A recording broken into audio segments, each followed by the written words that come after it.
I don't remember what I actually said. I might have said this was homogeneous. Obviously, it's non-homogeneous. Okay. The equation, if we put it in the form of a first-order linear non-homogeneous equation, we're going to have Q prime plus Q over RC. The negative Q over C divided by R gives us a negative Q over RC. Add that to both sides, we get this. And the non-homogeneous part is voltage of the source divided by the resistance. This incidentally gets kind of interesting when you have a variable source, but right now we're just going to assume a constant source voltage.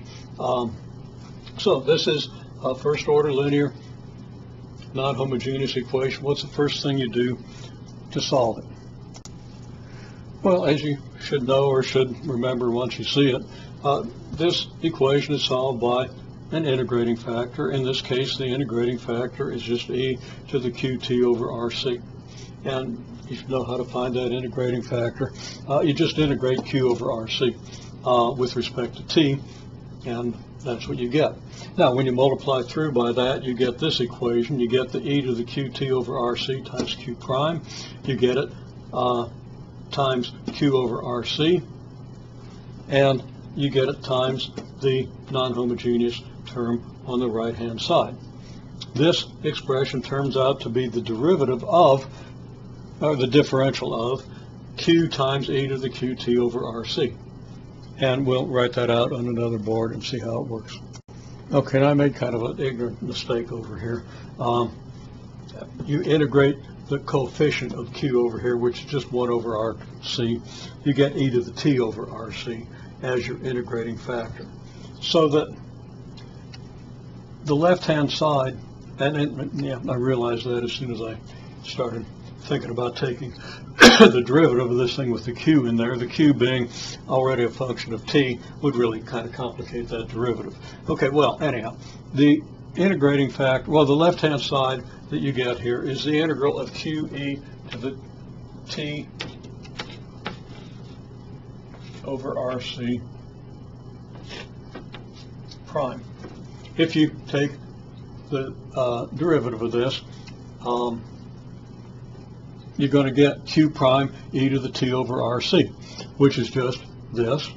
That's the product rule, plus q times the derivative of e to the t over rc, which is 1 over rc times qe to the t over rc, and that's just the same as this, and that is going to equal vs over r times e to the t over rc.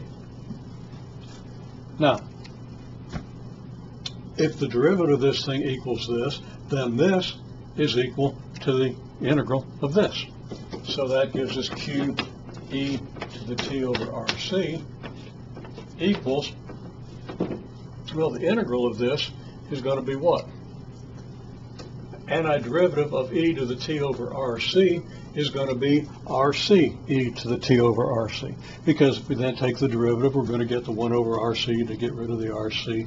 And I'm not going to go too much into that. Just do the integral. You're going to find that it's vs times c times e to the t over rc. And we can take this derivative if we wish. We're going to get a 1 over rc out of this. The e to the t over rc is going to remain there, but we're going to have to divide this by rc, which divides out the c and puts the r back in the denominator where it belongs. Okay, well, we pretty much have a solution. All we got to do is divide both sides by e to the t over rc, and we have our q function. And something is really bothersome here. Give me a minute. Okay, before I had a problem because I had the solution written out like so. I went ahead and wrote out the rest of the solution so we can do it. But I'm going to stop at this point, or maybe at this point, or at this point, and then do the solution as a separable equation. The thing that was bothering me was if I divided by e to the t over rc, I got q equals vs times the source voltage times the capacitance. And that's just a constant, and we know darn well that this isn't a constant. It's an e to the negative t over rc function. And the reason I was perplexed there for a second was it wasn't coming out that way. Well, the reason is really obvious. When we integrate this, we get an integration constant, and that's where the e to the negative t over rc comes from in our calculation. So if we do that and divide both sides by e to the t over rc, the VSC e to the t over rc just becomes VSC, and then we have a constant times e to the negative t over rc. That's algebra is obvious. And then the fact that q of 0 equals 0 means that, well, this is 0.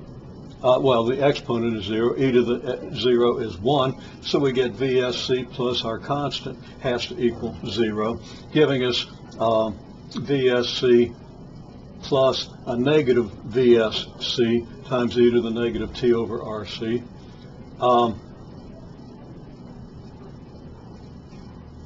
And then we just factor out the VSC, and we get VSC times 1 minus e to the negative t over rc. And you can easily do the algebra, and this is something that you've certainly done in a differential equations course, and you've done it recently, so this should be very straightforward. And what this does is allows the charge, as t increases, to, well, let's look at it. As t increases, this, which starts out at, the exponent starts out at 0 when t equals 0, so you get a 0 here, so you have no charge, which is consistent with the condition. As t increases, this e to the negative t over rc approaches 0, so that the charge approaches VSC just times 1, which is just VSC. So the charge approaches source voltage times capacitance as it must, and it approaches it in an exponential fashion. And we'll look a little more at the graph and see how all that works out in detail.